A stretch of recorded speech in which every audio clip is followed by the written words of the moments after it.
Commander stood in the war room of his flagship, staring at the dark screen. The colony on 452B had stopped sending messages 3 days ago. No signals, no alerts, just silence. They did not accept silence. Silence meant death or betrayal, and Pack would answer both with fire. Was massive by human standards. His body was covered in thick gray fur that rippled when he moved. His claws were long and sharp, designed to tear through flesh and metal alike. His teeth were weapons. His entire species was built for war. They had conquered 17 systems without breaking a sweat. They were the strongest force in this region of space, and everyone knew it. But this silence was different. This silence contained his cubs. His daughter was only 4 years old. His sons were 6 and 3. They had been sent to the colony with the rest of his family 3 months ago when the settlement was established. It was supposed to be safe. It was supposed to be far from conflict and danger. They were expanding their territory through strength, building new worlds as they went.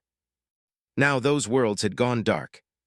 Second-in-command Major entered the war room without knocking. Was almost as large as, with a long scar running down his left eye. He had been with for 15 years of fighting. "The strike force is ready," said, his voice hard and cold.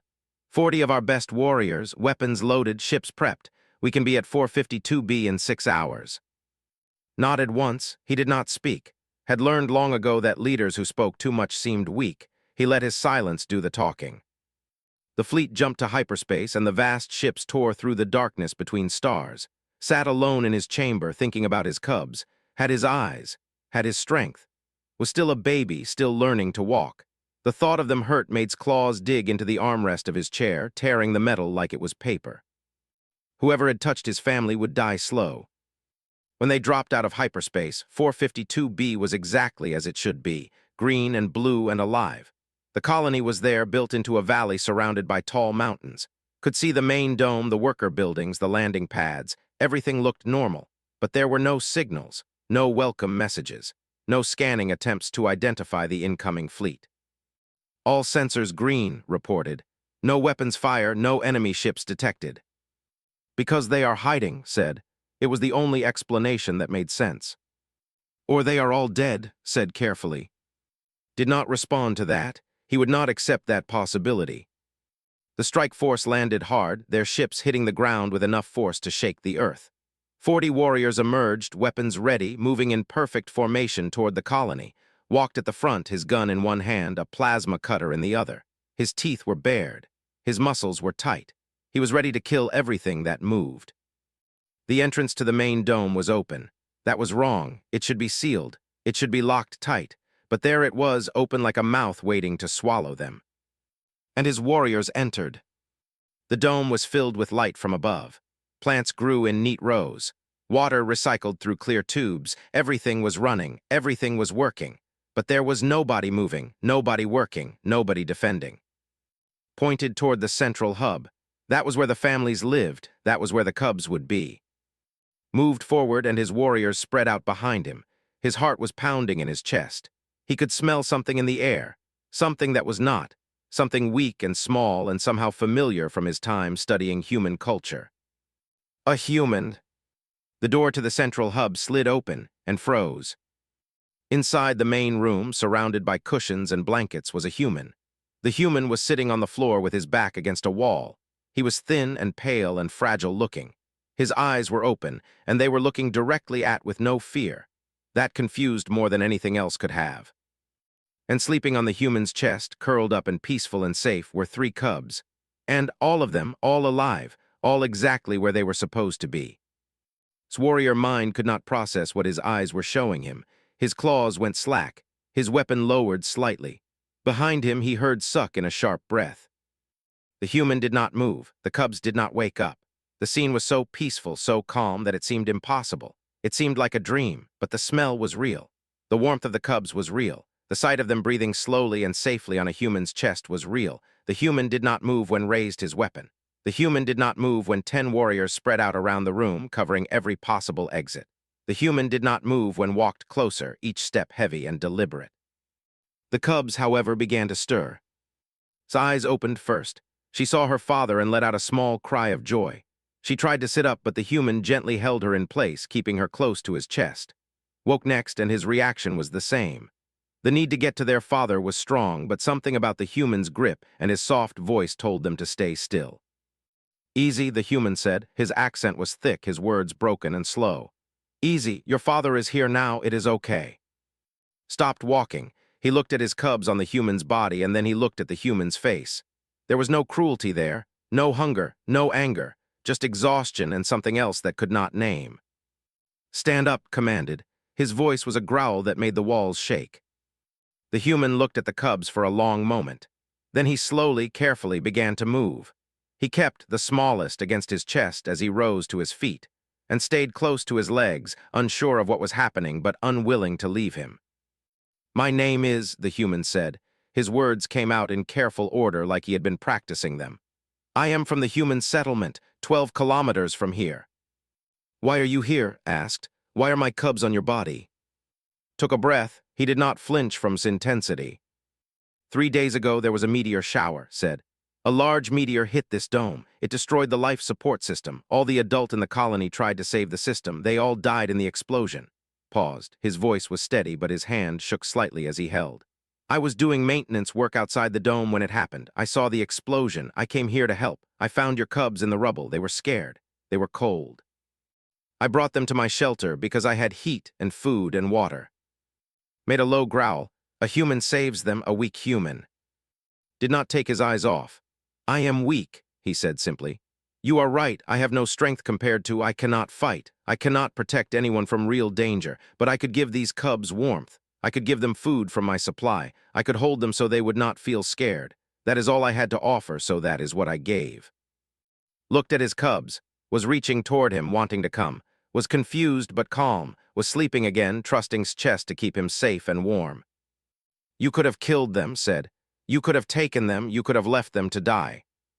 Yes, said, I could have, but I did not want to do those things. It was a simple answer, too simple, too honest, and somehow it affected more than any weapon or battle ever had. Reached out and flinched, but he did not step back. Took first, and she reached up to hug his neck. Then he took. Finally, with great care, handed over and held all 3 cubs against his body. Release him, said to. Commander, confusion was clear, was taken to the medical bay of his flagship. The human doctors who came with the strike force checked him over and declared him malnourished but otherwise healthy. He had survived on minimal food and water for 3 days because he had given his supply to the cubs. The cubs, they said, were perfectly fine, healthy, happy, not traumatized. They had bonded with in a way that was unusual for young. Sat in his command chair and stared at the reports. The colony had been destroyed. 17 adults were dead. The eggs that had been stored in the hatchery were lost. This should have been a disaster that demanded blood. But there was, alive and well in the medical bay, and the cubs were safe.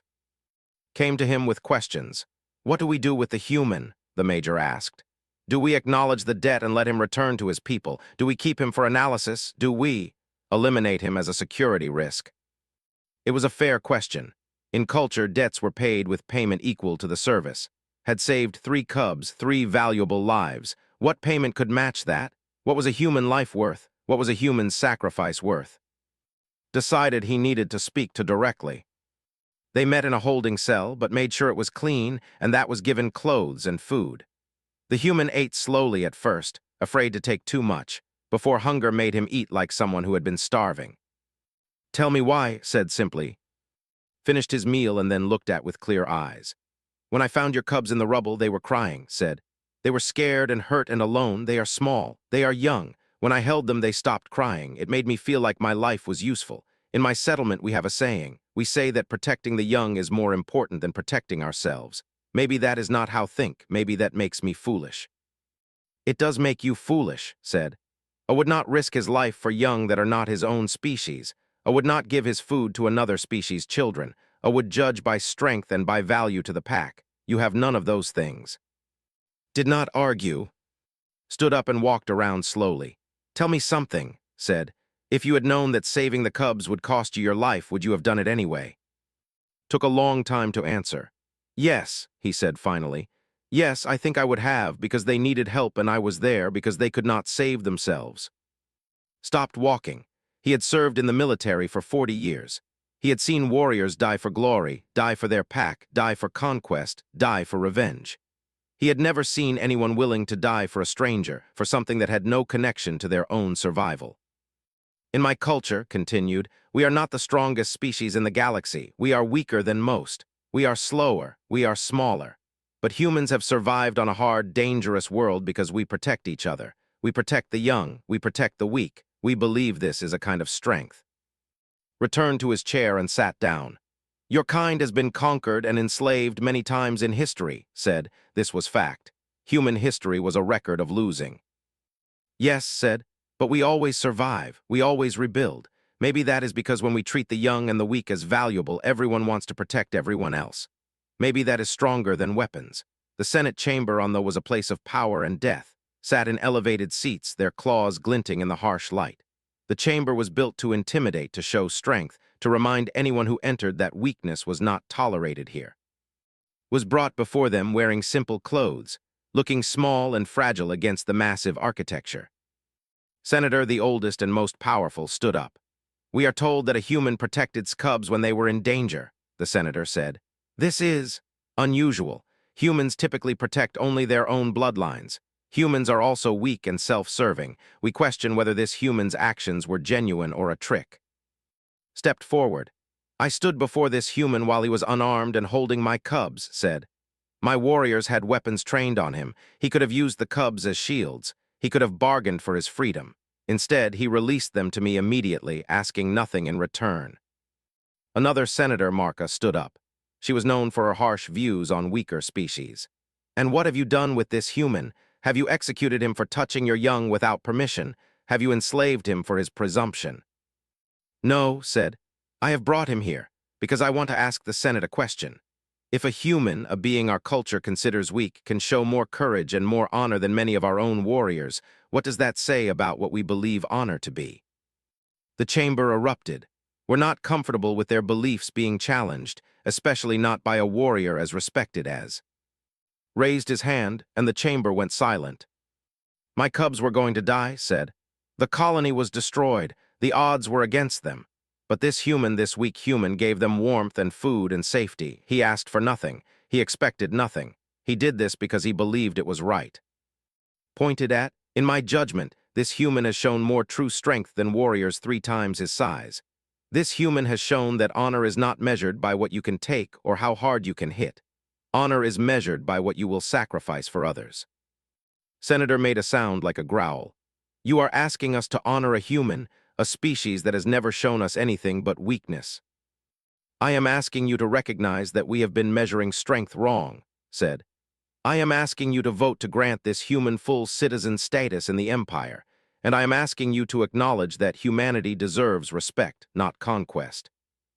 The chamber exploded into noise again. Warriors stood up, demanding to be heard. Senators argued with each other. But in the chaos, something shifted. Some of the younger warriors looked at with curiosity instead of disgust. Some of the senators nodded slowly, understanding what was saying. After hours of debate, the vote came. It was not unanimous. Many senators voted against it, but the colony was rebuilt in 6 weeks, brought his full resources to bear, and human and workers labored side by side to restore what had been lost. The new dome was stronger. The life support was better. The settlement that had been a disaster became a symbol of cooperation. Stayed through it all. The cubs refused to leave him and saw no reason to force them. Every day taught the young about human culture. He told them stories about Earth, about human struggles, about why humans valued compassion. And every evening the 3 cubs would curl up on his chest, just like they had in those first desperate days, and sleep surrounded by safety. 1 week before was scheduled to return to the human settlement, called him to his office.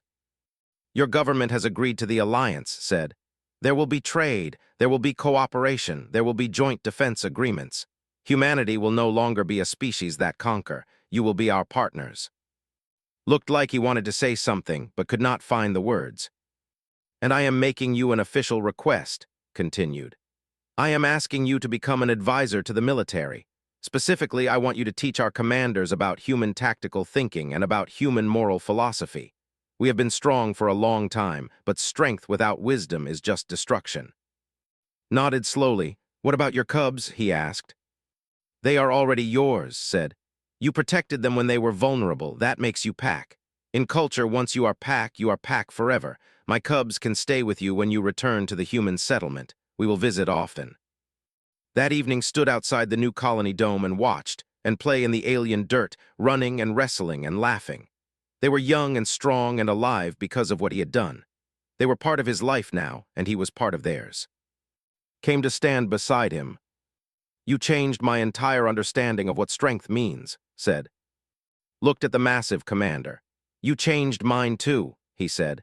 I thought strength was something I would never have, but you showed me that sometimes protecting others is the strongest thing you can do. The three cubs ran over and jumped on, and he fell back into the sand, laughing. Watched them play, and for the first time in his long life, the great warrior understood something that his culture had always called weakness. It was actually the strongest thing in the universe. The pack came for blood that day, expecting death and revenge. Instead, they found something far more valuable. They found a reason to believe that different species, different worlds, different cultures could build something together. They found it on a human's chest, where three cubs slept safe and warm, protected by a being their entire species had once considered weak. And in that moment, the universe changed, not with explosions or weapons or conquest. It changed quietly, in a moment of unexpected kindness, in the simple act of one being choosing to protect another. And the motion passed, was granted citizen status. More than that, its request for alliance talks with the human government was approved. When walked out of the chamber, he was no longer a curiosity or a servant. He was a citizen of the empire. Entered the room and looked shocked to see and in conversation. Commander, the Senate is requesting communication. They want to know your orders regarding the colony loss and the human presence. Stood up, he had a decision to make, and it was the kind of decision that would echo through history for a long time. Tell the Senate that I am requesting a full tribunal, said, and tell them I am bringing a human witness to answer questions, because I have something to show them about the meaning of honor.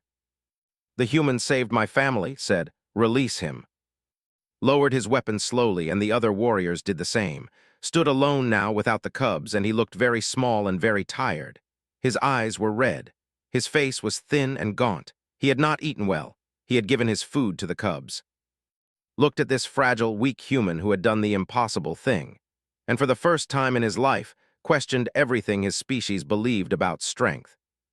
Stared at the human for a very long time. The human stared back, calm and still, afraid but not running. And in that moment, Commander, the fiercest warrior in the Empire, realized that something in his understanding of the universe had just broken.